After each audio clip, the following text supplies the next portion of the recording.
I'm Dave Luvison. I'm the executive in residence with the Management and International Business Department at Loyola University, Maryland. It's my privilege to have this time to speak with Lou Kistner, one of our board members. We created these interviews as a way of finding relevant and useful information that we thought we could share with our students, and we hope that you'll get a lot out of it. So Lou, I want to thank you for making time to record this interview and kind of share your ideas and your experiences with the students. Could you start us off and maybe just tell us a little bit about who you are, what you've done in your work life, and kind of what your roles have been? Sure, Dave. My name is Lou Kistner, and I'm a member of the board. I'm happy to be here and share my experiences with the students in management and also in international relations. I've been retired for 2 years, but going back to my earliest opportunities and engagement in business, I left Loyola after my sophomore year. At that time, if you were healthy, you were subject to the draft. And as an alternative, I enlisted for 3 years and was trained as a special agent in Army Intelligence Corps. My first assignment after that school was to Saigon, Vietnam, as part of an advisory team to the Vietnam Army Special Services or Select Services in the Saigon region. Subsequently, I returned to Baltimore and worked in the field office doing top secret background investigations for top secret clearances. When I left the military, I spent 12 years at Eastern Stainless Steel, starting as a personnel assistant. During that earlier part, I completed my Loyola degree and also obtained 24 credits at BU Law School. I left that company with the title of Manager of Industrial Relations. I actually became head of the department. I left Eastern Stainless Steel because the steel industry was not doing well and hasn't done well subsequently. I moved to Millennium Chemicals, where I spent 21 years, starting as personnel manager for the pigments group. And while I was there early in my career, I obtained a MAS in Human Relations at Johns Hopkins University. I changed my role to Director of Community Relations and Government Relations, which is a position I created at the company.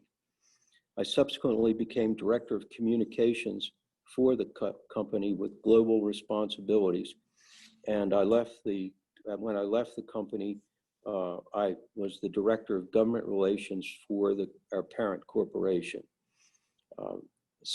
After that, I immediately became a consultant, consulting back to Millennium and 2 successor companies.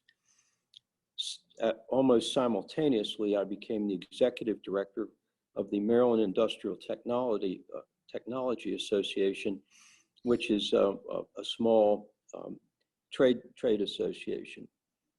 Also, I was, for a period of time, the interim executive director of the Baltimore Museum of Industry. And lastly, I was facilitator for the South Baltimore Community Advisory Panel, which was an outreach effort by companies in South Baltimore to the local community. And as I mentioned earlier, from that, I subsequently retired and have closed up my consulting business. Well, thank you, Lou. That's a very interesting background. Hello, everyone. I'm Dave Luvison. I'm the executive in residence with the Management and International Business Department at Loyola University, Maryland. And I am privileged to be able to have this conversation with one of our board members, Lou Kistner, to share career experiences and career advice with our students. We created these interviews because we realized that our board members had a lot of relevant and useful information about what's going on in today's business world that our students could learn from. So Lou, I want to thank you for joining us today and making some time to speak with the students and record this, this interview.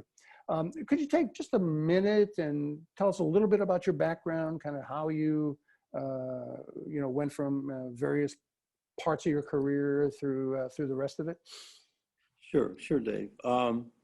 Unlike career paths today, I have worked for two companies, and during my career, I'm now retired. And also after the two companies, for a number of years, I had my own consulting business.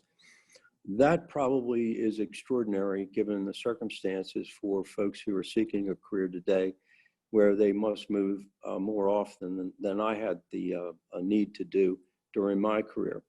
I started my career in my working career in human relations. And during the latter part of my working career, I transferred into community and government relations activities and also became the communications director for a major international chemical company. Well, so, that you mentioned, kind of an atypical career given today's environment, right? I think the idea that we're in heavy industries like chemical and steel is really kind of fascinating at this day and age. That must be a pretty fascinating kind of industry to work in, isn't it? I always wanted to work in manufacturing, not necessarily as a laborer, but in some role in manufacturing. So I was particularly interested in moving to, even beginning my career, to moving to a company that actually made something rather than a service type of activity. So that intrigued me. And so that's where I focused my career in that area. And I was fortunate enough that I was able to work for two large companies, one a steel company and the other a chemical company during my active business career. Lou, that was very interesting. You've got a wonderful background. It's really a pleasure to hear you talk about all the things that you've done. I have to ask though, going from the different things to different things you did, was that part of your plan, or did it just kind of work out that way? And how did you end up moving from one thing to the other, and particularly in your working career? Two parts to that, Dave. The first part is being prepared and having accumulated a variety of background information. And the second is taking advantage of available opportunities as they present themselves. So what I looked at in my career was not so much what my credentials were, but what I felt I could do and what I wanted to do.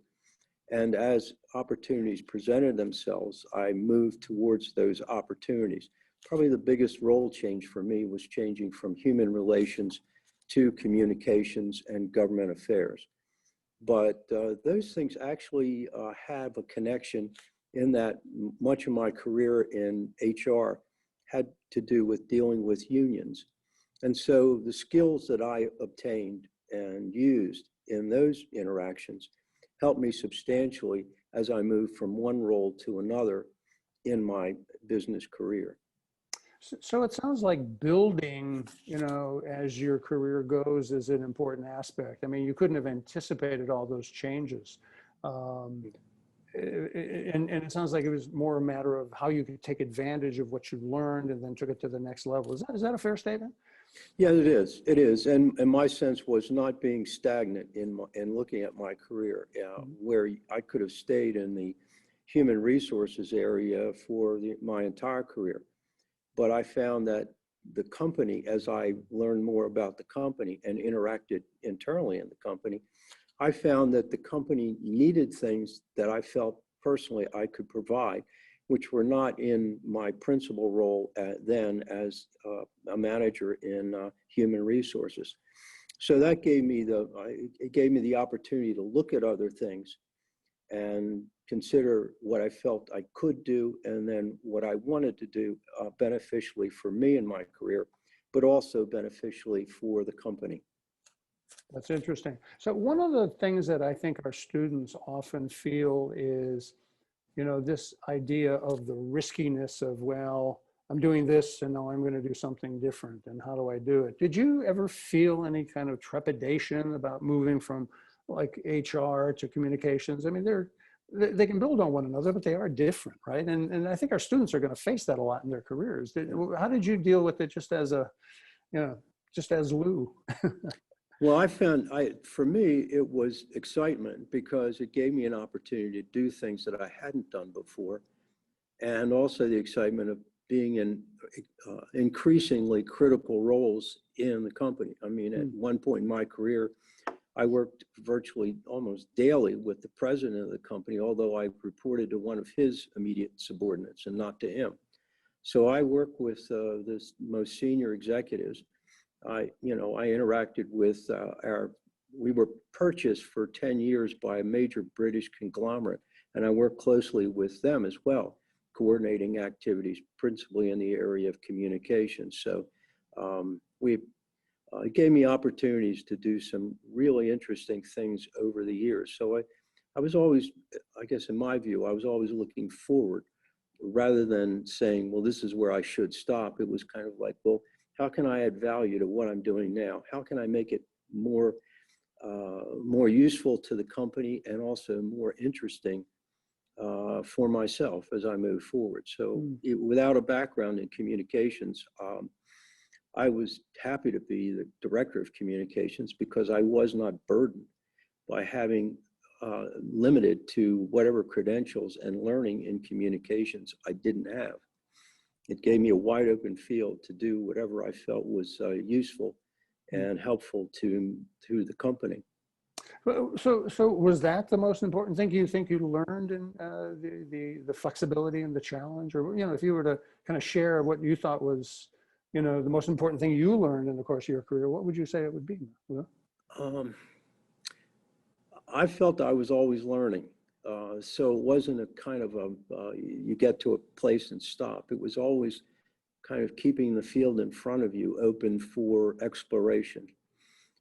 So I guess that was the most important thing to me, was not constraining myself or feeling constrained that I was limited in some way. And I basically opened the door myself for opportunities as they presented themselves, and had the opportunity to do things that I would not have even thought of when I, for example, joined the chemical company. I had no idea I'd ever be director of communications or have a principal role in government affairs or international affairs.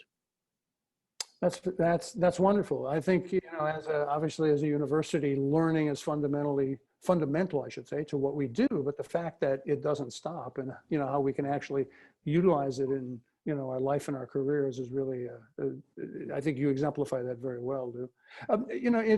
Sort of a last question, based on your experience, what kind of advice would you give to our students about, what they need to do in the business world?